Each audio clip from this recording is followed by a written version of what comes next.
우리가 이제 신앙생활을 시작할 때 또는 신앙생활 하기 전 또 지금도 신앙생활 하면서 성경을 보면서 이게 사실인가? 이런 의문이 들 때가 있습니다. 물론 예수 안 믿는 사람은 성경 전체가 다 의문이 드는 이야기겠지만 예수를 믿기 시작하면서부터도 이 성경에 나오는 이런 일들이 사실일까? 정말 아담과 하와는 실제 있었던 인물인가?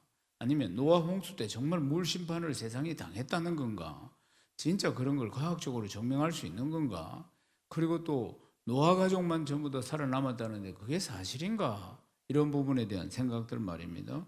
예수님이 죽었다가 부활하셨다는데 그게 사실인가? 그걸 과학적으로 증명해 보일 수가 있는 건가? 성경에 나오는 이런 많은 이야기들이 정말 역사적인 사실인가? 아니면 허구인가? 아니면 소설인가? 이런 의문을 가질 때가 있습니다.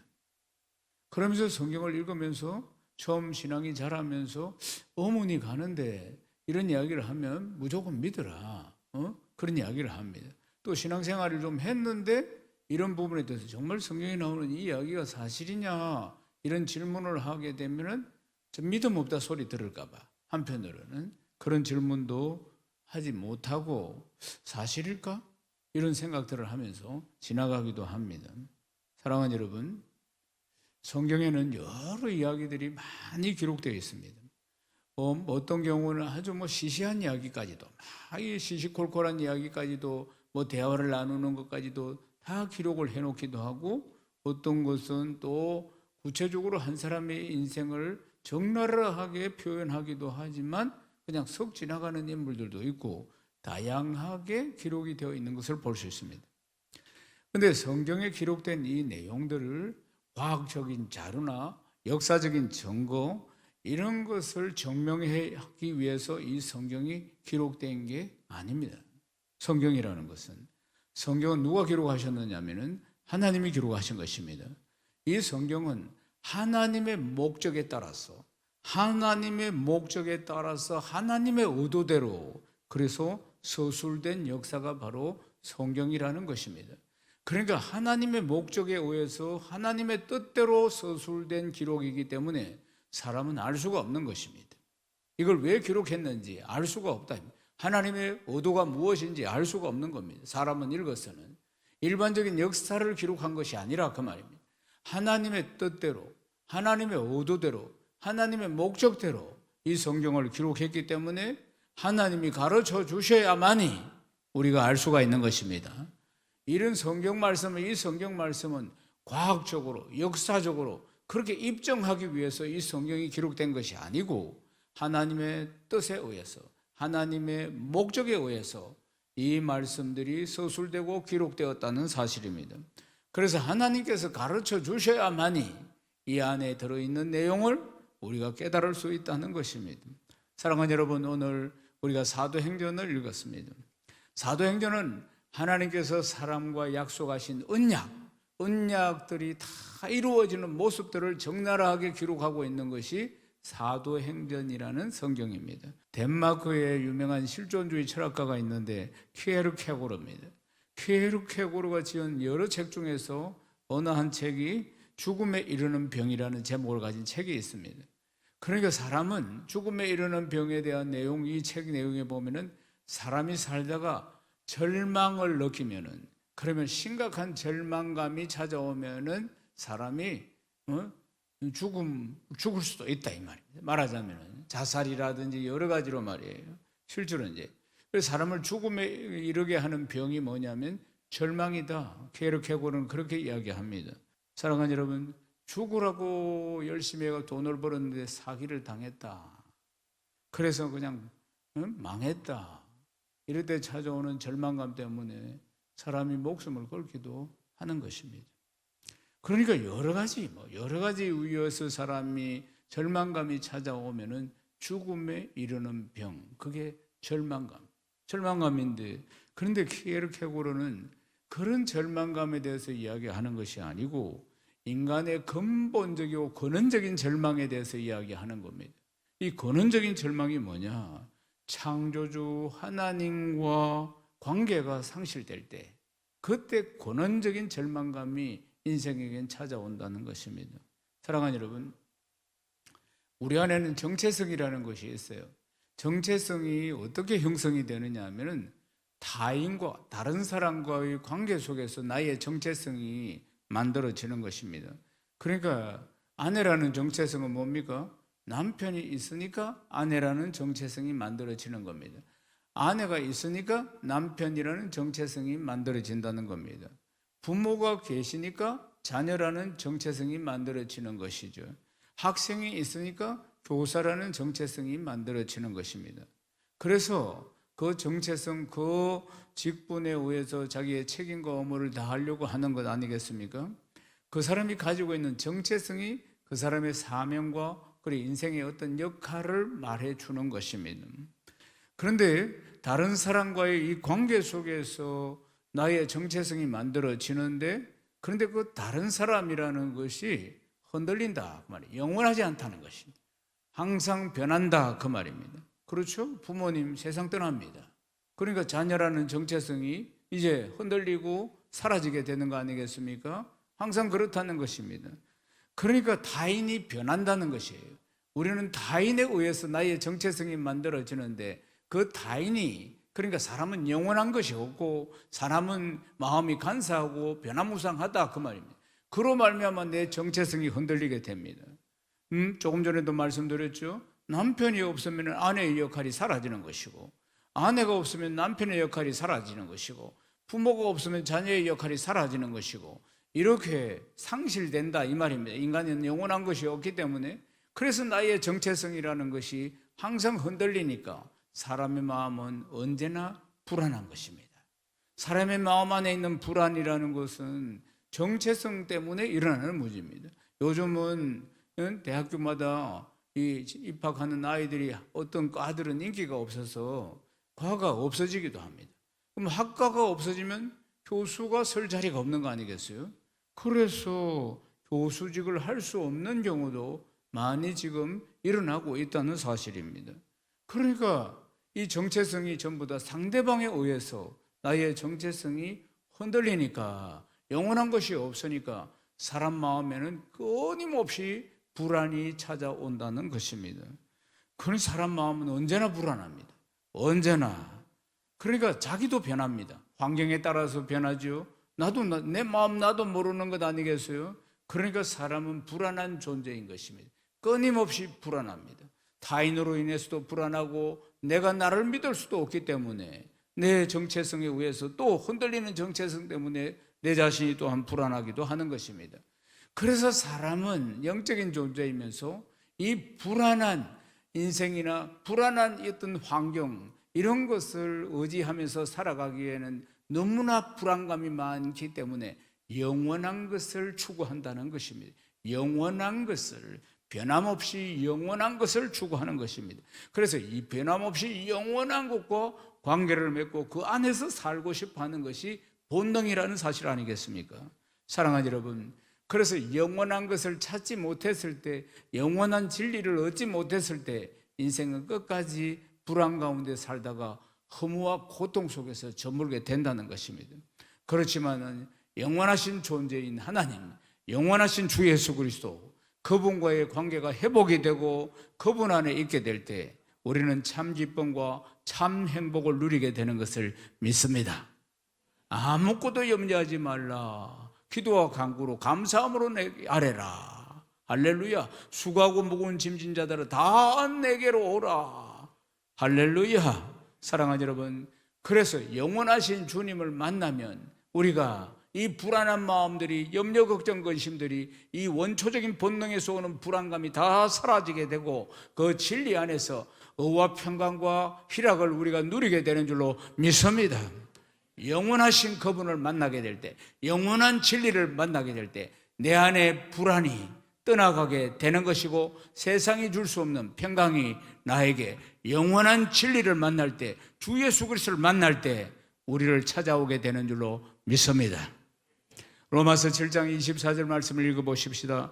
오호라, 나는 공고한 사람이로다. 이 사망의 몸에서 누가 나를 건져내랴. 우리 인생이 이렇다는 것입니다.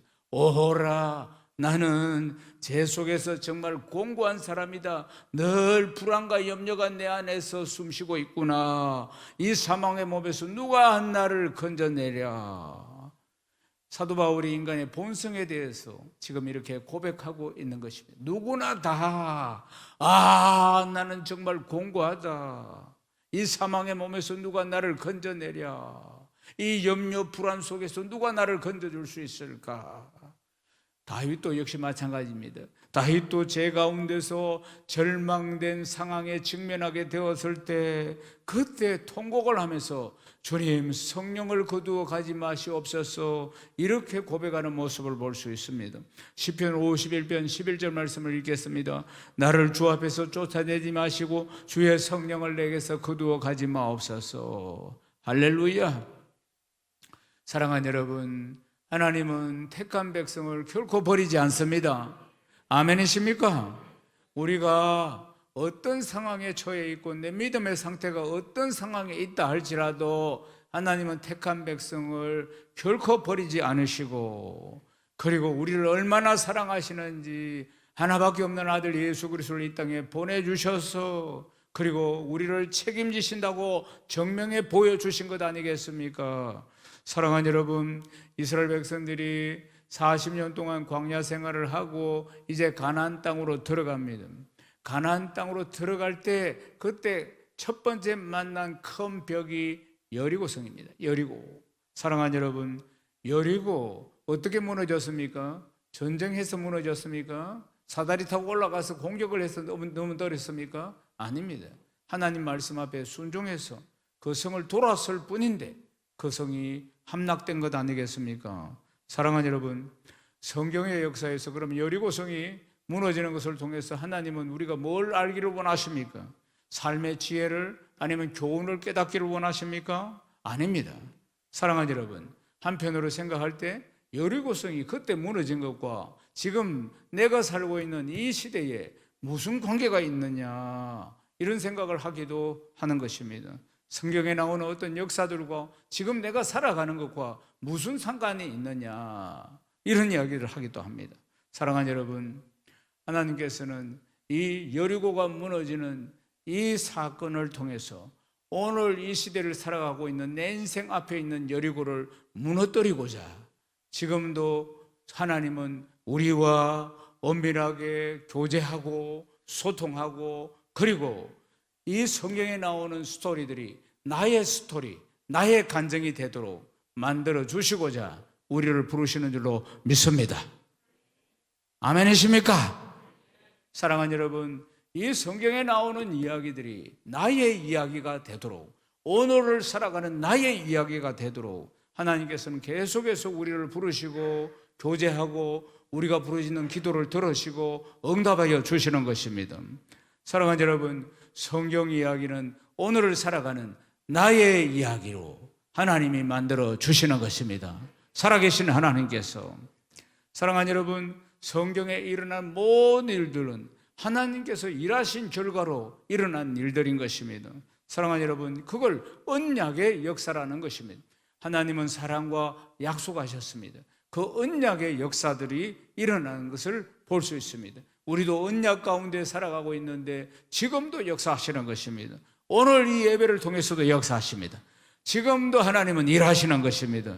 나의 스토리가 되도록, 구약 4000년 전에 기록된 이 말씀이 아니고 나의 이야기가 되도록, 내 인생의 홍해가 갈라지고 내 인생의 여리고가 무너지고 내 인생의 요단강이 갈라지도록 지금도 역사하시는 것입니다. 고린도전서 15장 14절 말씀을 읽겠습니다. 그리스도께서 만일 다시 살아나지 못하시면 우리가 전파하는 것도 헛것이요 또 믿음도 헛것이라. 사랑하는 여러분, 예수 그리스도께서 부활하셨습니다. 어떤 사람은 그러면은 말씀을 시작할 때도 제가 하두에 말씀을 던졌지만, 예수님이 부활하셨다는 것을 어떻게 믿을 수 있는가? 예수님이 부활하셨다는 것을 어떻게 증거할 수 있느냐? 예수님의 부활은 부활을 목격한 자들이 정인입니다. 그리스도께서 살아계신 하나님을, 주님을 만났다고 성경에 수없이 많이 증거하고 있는 것을 볼 수가 있습니다. 성경의 이야기를 나의 이야기로 믿는 사람, 나의 이야기로 체험한 사람들이 다 정인 아니겠습니까? 사랑하는 여러분, 지금도 두세 사람이 있는 곳에 주께서 함께 하시겠다고 약속하고 계십니다. 우리는 행복 모임과 셀가족 모임이나 그리고 또 이 대그룹 예배를 통해서 그리고 또 소그룹의 모임을 통해서 여러 가지 양육을 통해서 우리는 지금 예수 그리스도의 임재와 능력과 목적을 체험하고 있는 줄로 믿습니다. 그래서 나의 스토리가 되도록, 나의 간증이 되도록 언제나 하나님께서 지금 역사하고 계신다는 것입니다. 마태복음 18장 20절 말씀 읽겠습니다. 두세 사람이 내 이름으로 모인 곳에 나도 그들 중에 있느니라. 두세 사람이 내 이름으로, 예수 이름으로 모인 곳에 항상 함께 하신다고 말씀하신 것입니다. 요한복음 14장 14절에 주님이 제자들에게 미리 말씀하셨어요. 읽어보십시다. 내 이름으로 무엇이든지 내게 구하면 내가 행하리라. 사랑하는 여러분, 부활하신 주님이 시공간을 초월하시고 그리고는 죽음과 삶의 한계를 무너뜨리시고 어떻게 일하십니까? 주님의 이름을 부르는 곳에 일하고 계신다는 것입니다. 그곳에서 역사하신다는 것이에요. 로마서 10장 13절 말씀을 읽겠습니다. 누구든지 주의 이름을 부르는 자는 구원을 받으리라. 예수의 이름으로 할렐루야. 사도행전 4장 12절 말씀도 읽어보십시다. 다른 이름으로는 구원을 받을 수 없나니 천하 사람 중에 구원받을 만한 다른 이름을 우리에게 주신 일이 없음이라 하였더라. 할렐루야. 사랑하는 여러분, 사도행전 2장에 성령이 임하시고 그리고 3장으로 넘어가면 베드로와 요한 사도가 항상 가는 시간에 예루살렘 성전에 기도하러 올라가다가 성전 미문 앞에 평생 동안 안전뱅이로 구걸하던 이 사람을 일으키는 장면을 보십시오. 수은과 금은 내게 없는데 주 예수 이름으로 일어나 걸으라고 명령하니까 그 팔다리에 힘이 생기고 살이 생기고 뼈가 생겨서 정상인이 되어서 뛰어서 달려가 주의 전에서 예배드리는 모습 볼 수 있지 않습니까? 사도행전 4장 30절 말씀 읽어보십시다. 손을 내밀어 병을 낫게 하시고 표적과 기사가 거룩한 종 예수 이름으로 이루어지게 하옵소서 하더라. 사랑하는 여러분, 언제 어디서든지 제자들과 성령 받은 성도들은 주 예수 이름으로 기도할 때마다 성령이 강력하게 역사하신 것입니다. 사랑하는 여러분, 오늘도 강력하게 역사하십니다. 크게 아멘 하십시오. 여러분, 주님은 사흘 만에 부활하셔서 제자들에게 보여주시고 그리고 하나님 나라에 대해서 40일 동안 전하시고 이제 정인이 되라고 말씀하시고 성천하십니다. 사도행전 1장 11절 말씀 읽어보십시다. 이르되 갈릴리 사람들하고 자리에 서서 하늘을 쳐다보느냐? 너희 가운데서 하늘로 올려주신 예수는 하늘로 가심을 본 그대로 오시리라. 아멘. 주님이 3년 반 동안 제자들과 함께 동거하면서 그들을 가르치셨습니다. 그리고는 이제 십자가를 지시고 죽으시고 그리고 사망근세를 깨뜨리시고 부활하셔서 40일 동안 그들이 한 번도 보지 못한 부활의 몸으로 그들에게 나타나셔서 말씀하시고 그리고 시공을 초월해서 이곳저곳에서 40일 동안 역사하셨다는 것을 볼 수 있습니다. 이게 부활의 몸입니다. 그들은 한 번도 보지 못했습니다. 이 부활의 몸으로 벽이 있는 그 집을 쑥 들어오시기도 하고 여기 있다가 순식간에 저곳에 가시기도 하고 누가복음 24장 39절에서 40절을 읽겠습니다. 내 손과 발을 보고 나인 줄 알라. 또 나를 만져보라. 영은 살과 뼈가 없으되 너희 보는 바와 같이 나는 있느니라. 이 말씀을 하시고 손과 발을 보이시니. 사랑하는 여러분, 주님이 부활하신 몸을 입고 있는 것을 제자들이 전부 다 봅니다. 만져도 봅니다. 그러니까 영은 살과 뼈가 없지만은 부활하신 몸은 다 육신이 있는 것입니다. 그러나 이런 육신이 아니고 완전히 시공을 초월하시는 모습을 볼 수가 있습니다. 제자들이 주님을 목격합니다. 그리고 시공간을 초월하시는 부활의 몸, 그 부활의 몸은 시공간을 초월한다는 것이에요. 이것을 똑똑히 보고 우리도 장차 이 몸이 되겠구나, 부활의 몸으로. 그래서 그걸 체험하게 되는 것입니다. 이제 40일 동안 하나님 나라와 부활의 몸이 무엇인지를 제자들에게 보여주시고 그리고 다음 부활의 열매가 모두 다 너희들이다. 나는 부활이요 생명이니 나를 믿는 자는 죽어도 살겠고 살아서 나를 믿는 자는 영원히 죽지 아니하리라 말씀하셨습니다. 그리고는 이제 하늘로 성천하십니다. 원래 우리 주님은 하늘에 계시다가 이 땅에 육신을 입고 오신 거 아니겠습니까? 이제 하늘로 다시 올라가십니다. 그러면 하늘은 어떤 곳입니까? 하늘은 하나님 아버지가 계시는 곳입니다. 에베소서 4장 6절 말씀 읽어보십시다.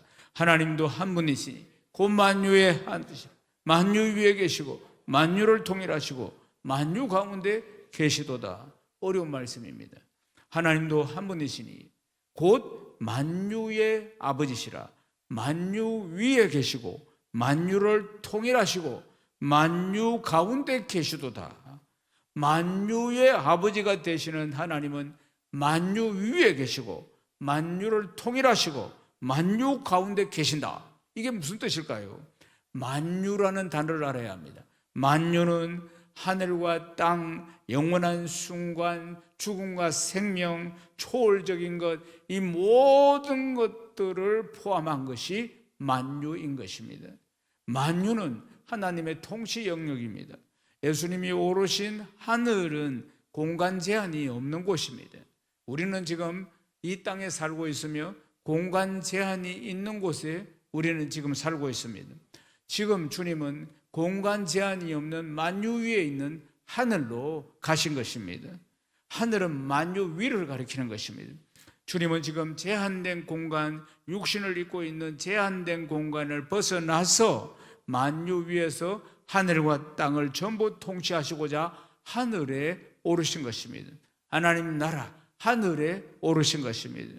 사랑하는 여러분, 주님은 원래 하늘에 계셨지만은 우리 인생들을 살리시고자 육신을 입고 이 땅에 오신 것입니다. 그래서 모든 저주와 제약들을 다 몸으로 체휼하시고 그리고는 만유 위 하늘로 지금 복귀하시는 것입니다. 하나님의 아들 예수 그리스도는 만유를 통일하신 분이십니다. 에베소서 1장 10절 말씀을 읽어보십시다. 하늘에 있는 것이나 땅에 있는 것이 다 그리스도 안에서 통일되게 하려 하심이라. 사랑하는 여러분, 주님은 원래 시간적인 제한을 받지 않는 영원한 곳에 계셨습니다. 영원에서, 시간이라는 것이 영원에서 영원까지인 것입니다. 영원에서 영원까지. 사랑하는 여러분, 그러니까 우리를 구원하시고자 영원에서 영원까지 영원한 곳에 계시던 그분께서, 영원하신 그분이 시간의 제한이 있고 공간의 제한이 있는 곳으로 오신 것입니다. 사랑하는 여러분, 우리는 영원에서 시간을 한번 계산해 봅시다. 영원이라는 곳에서, 영원에서부터 영원으로 이 시간대 속에서 우리 인생은 하나의 점도 되지 않을 것이라, 그 말이에요. 우리가 살고 가는 이 시간이 80년이든지 100년이든지 그것은 영원이라는 시간에서 보면은 한 점에 불과할 것이라는 것입니다.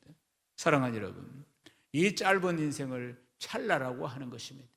우리 인생은 길게 보이는 것 같지만 그러나 영원에서 보면은 우리는 그냥 한 순간에 불과한 것입니다.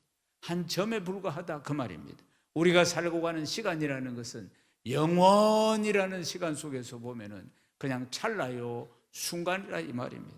사랑하는 여러분, 영원에 계시던 주님이 인생으로 사시면서 찰나 같은 시간을 통과하시고 다시 영원으로 가셨다는 것입니다. 이해가 되면 아멘 하십시오. 이해가 안 돼도 아멘 하십시오. 언제는 이해가 다 돼서 아멘 했습니까? 기독교는 아멘 믿습니다 하면 그때부터 성령이 역사하셔서 알게 해주시고 깨닫게 해주시는 것입니다. 사랑하는 여러분, 우리는 영원이라는 시간 속에서 보면은 참으로 찰나와 같은 인생 아니겠습니까? 한 점과 같은 인생 아니겠습니까? 그런데 그 인생으로 주님이 오셨다가 그리고 다시 영원으로 돌아가신 것입니다. 사랑하는 여러분, 사람은 죽으면 끝납니다. 그리고는 죽으면 한 번 죽는 것은 정한 것이고 그 다음은 심판이 기다리고 있습니다. 그런데 주님은 죽음으로 끝나신 게 아닙니다. 왜냐하면 사망 권세를 깨뜨리시고 부활하셨기 때문입니다.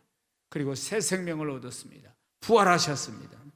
그러니까 주님은 새 사망과, 그러니까 죽음과 그리고 생명의 경계를 무너뜨리신 분입니다. 부활하셨기 때문에 끝난 것이 아니고 그 경계를 무너뜨리신 분이십니다. 죽고 부활하셔서 영원히 사시는 주 예수 그리스도가 되신 것입니다. 사랑하는 여러분, 죽음과 새 생명을 그리스도 안에서 하나로 연결시켜 주신 분이 그리스도이신 것입니다. 주님으로 인해서 하늘과 땅이 연결되었습니다. 주님으로 인해서 영혼과 찰나가 연결이 된 것입니다. 주님으로 인해서, 우리 예수 그리스도로 인해서 죽고 다시 사는 새 생명이 그리스도 안에서 연결된 것입니다. 그래서 그리스도를 믿고 그리스도와 함께 죽고 그리스도와 함께 산다는 것은 바로 이 영광을 누리는 것입니다. 아멘입니까? 크게 아멘 하셔야 합니다. 사랑하는 여러분, 이보다 더 큰 행복이 어디 있습니까? 이보다 더 큰 영광이 어디 있습니까?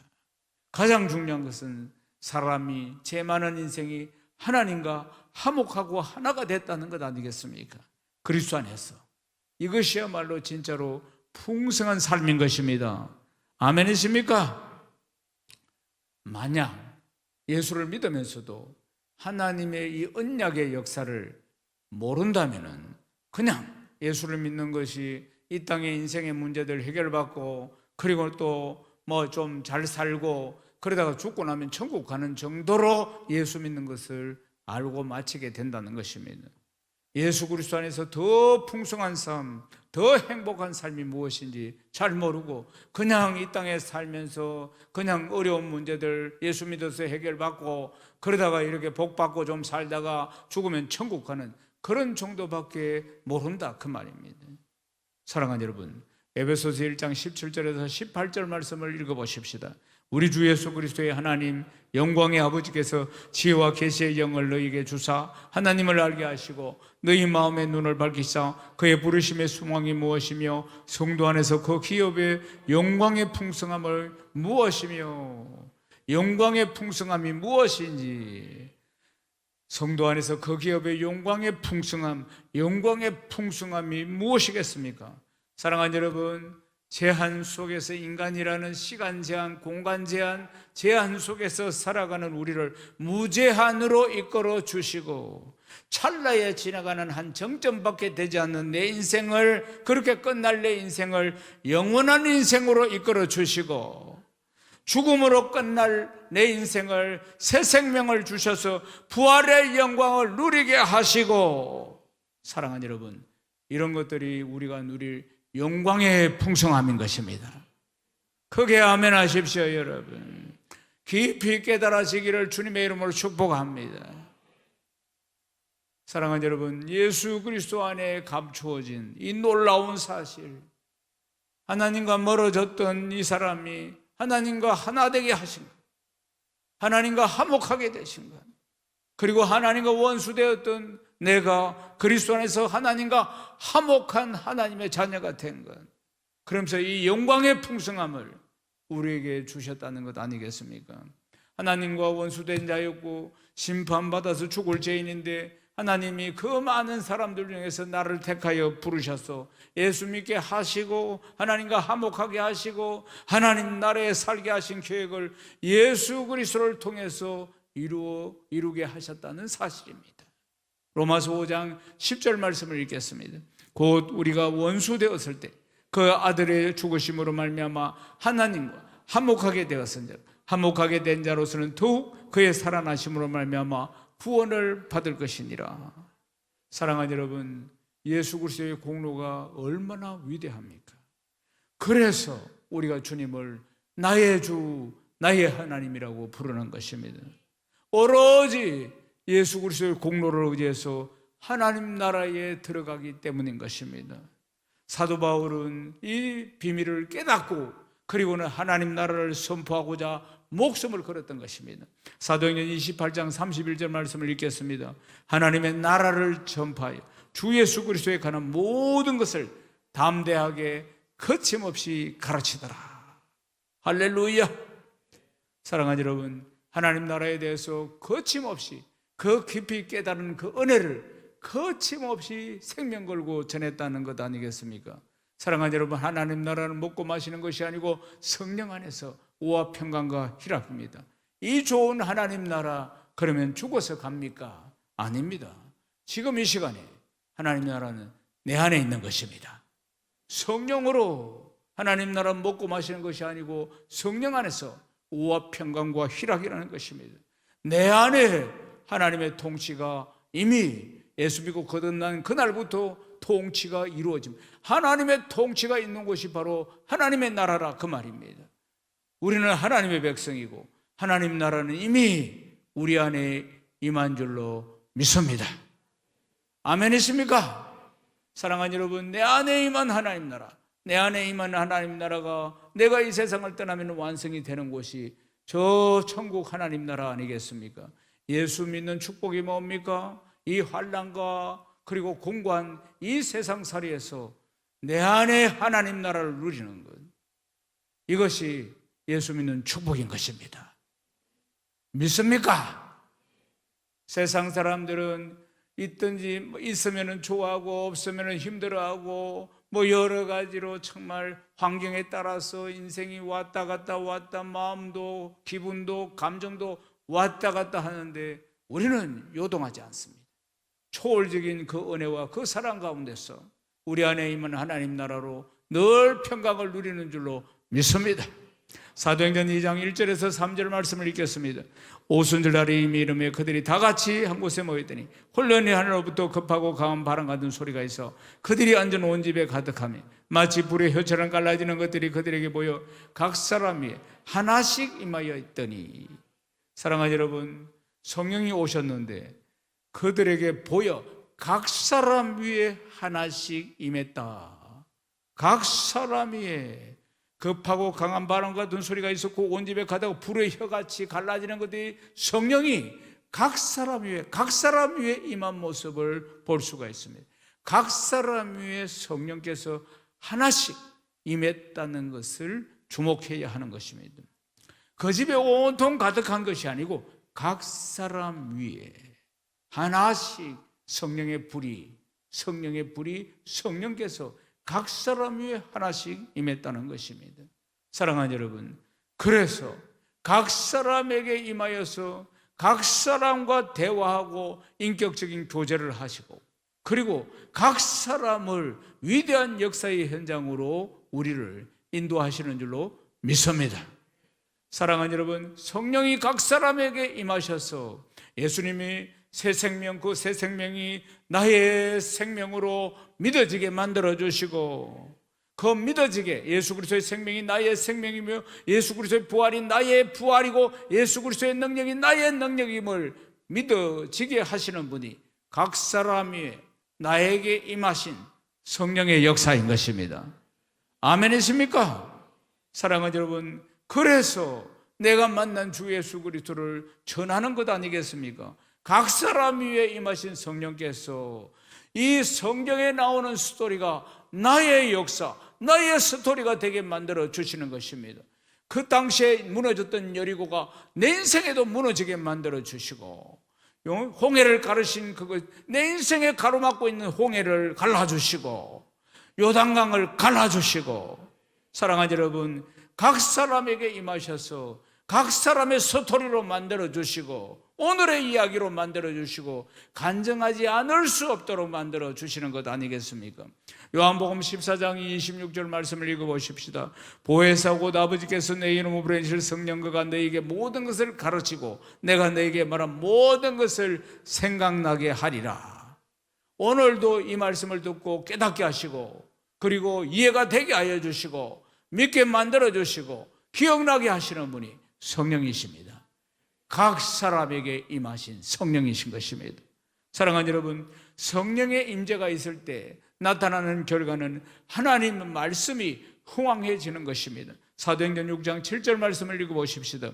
하나님의 말씀이 점점 왕성하여 예루살렘에 있는 제자의 수가 더 심히 많아지고 허다한 제사장의 무리도 이 도에 복종하니라. 사랑하는 여러분, 성령이 임재하시면, 성령이 역사하시면 말씀이 흥왕해진다는 것입니다. 말씀이 흥왕해지면 주께로 돌아오는 자가 더 많아지는 놀라운 부흥이 일어난다는 것입니다. 말씀과 성령이 역사하실 때 심령의 부흥이 일어나게 되는 것이고 각색 질병이 떠나가게 되는 것이고 그리고 열정이 회복되고 말씀이 흥왕하게 되는 줄로 믿습니다. 사도행전 12장 24절 말씀을 읽겠습니다. 하나님의 말씀은 흥왕하여 더하더라. 사도행전 19장 20절도 읽겠습니다. 이와 같이 주의 말씀이 힘이 있어 흥왕하여 세력을 얻으니라. 할렐루야.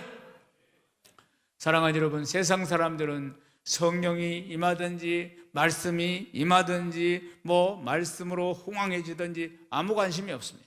세상 사람들은 관심이 없습니다. 세상 사람들은 돈만 있으면 됩니다. 돈 더 잘 벌고 명예 얻고 권력 얻고 그리고 인생 즐기면 되는 겁니다. 이걸 최고의 복을 받았다고 사람들은 이야기하는 것입니다. 사랑하는 여러분, 성령의 임재 전혀 관심이 없습니다. 설교 말씀 들어도 이해도 못합니다. 그러나 성령이 임한 사람, 택함 받아 부름받은 사람들, 하나님의 사람들은 성령이 임하면 어떤 역사가 일어납니까? 더 말씀을 사모하고 더 성령 충만함을 사모하고 그리고 하나님과 또 주 예수 그리스도에 대해서 더 많이 알기를 원하고 그런 마음들이 생기는 것입니다. 더 깊이 생기는 것입니다. 사랑하는 여러분, 이것은 주님이 지금 성령으로 함께 하신다는 증거인 것입니다. 아멘이십니까? 사랑하는 여러분, 성령께서 지금 우리 안에 임하셔서 그렇게 지금 역사하고 계신다는 것입니다. 오순절 마가의 다락방에 임한 성령님 아니시겠습니까? 그 120명에게만 성령이 강력하게 불의 혀같이 갈라지는 그런 성령의 강력한 역사가 그들에게만 일어난 것이 아니라 이 말입니다. 오늘 지금 이 시간에도 동일하게 역사하십니다. 아멘이십니까? 이 성경의 이야기를 나의 이야기가 되도록 예수 그리스도는 어제나 오늘이나 영원토록 동일하시면서 내 이야기가 되도록 지금도 역사하고 계시는 것입니다. 이것을 부흥이라고 하는 것입니다. 사랑하는 여러분, 주님이 어디에 계신다고요? 하늘에 계시고 만유 위에 만유를 통일하시고 만유 안에 계시면서 우리를 다스리는 것입니다. 주님은 지금 하나님 보좌 우편에서 우리를 위해서 간구하고 계십니다. 우리는 그리스도의 몸입니다. 우리의 머리는 주 예수 그리스도입니다. 그리스도의 몸이 우리인데 지금 우리가 이 땅에 살고 있는 것입니다. 그리스도의 몸이 살고 있는 것이에요. 사랑하는 여러분, 그리스도의 지체가 지금 우리가 이 땅에 살고 있다는 것입니다. 그리고 우리는 언젠가는 우리의 머리이신 주 예수 그리스도 보좌 우편으로 우리가 가게 될 것입니다. 거기에는 주께서 우리를 위해서 예배하신 처소가 있기 때문입니다. 사랑하는 여러분, 이제 말씀을 마치겠습니다. 우리 각 사람 위에 임하신 성령께서 지금보다 더 행복한 삶으로 날마다 인도하십니다. 성령으로 충만하시기를 축복합니다. 말씀으로 충만하시기를 주의 이름 축복합니다. 성령께서 말씀으로 충만하게 하여 주시고 말씀이 흥왕하게 하여 주시고 그리고 우리의 삶과 사역 가운데 또 우리가 섬기는 교회 가운데 더욱더 충만하게 역사하셔서 하나님 살아계신 증거들을 그리고 이 이야기들이 나의 이야기가 되도록 만들어 가시는 것입니다. 날마다 하나님 살아계신 증거들이 드러나고 수많은 간증으로 하나님께 영광 돌리는 복된 삶들 되시기를 주님의 이름으로 축복합니다.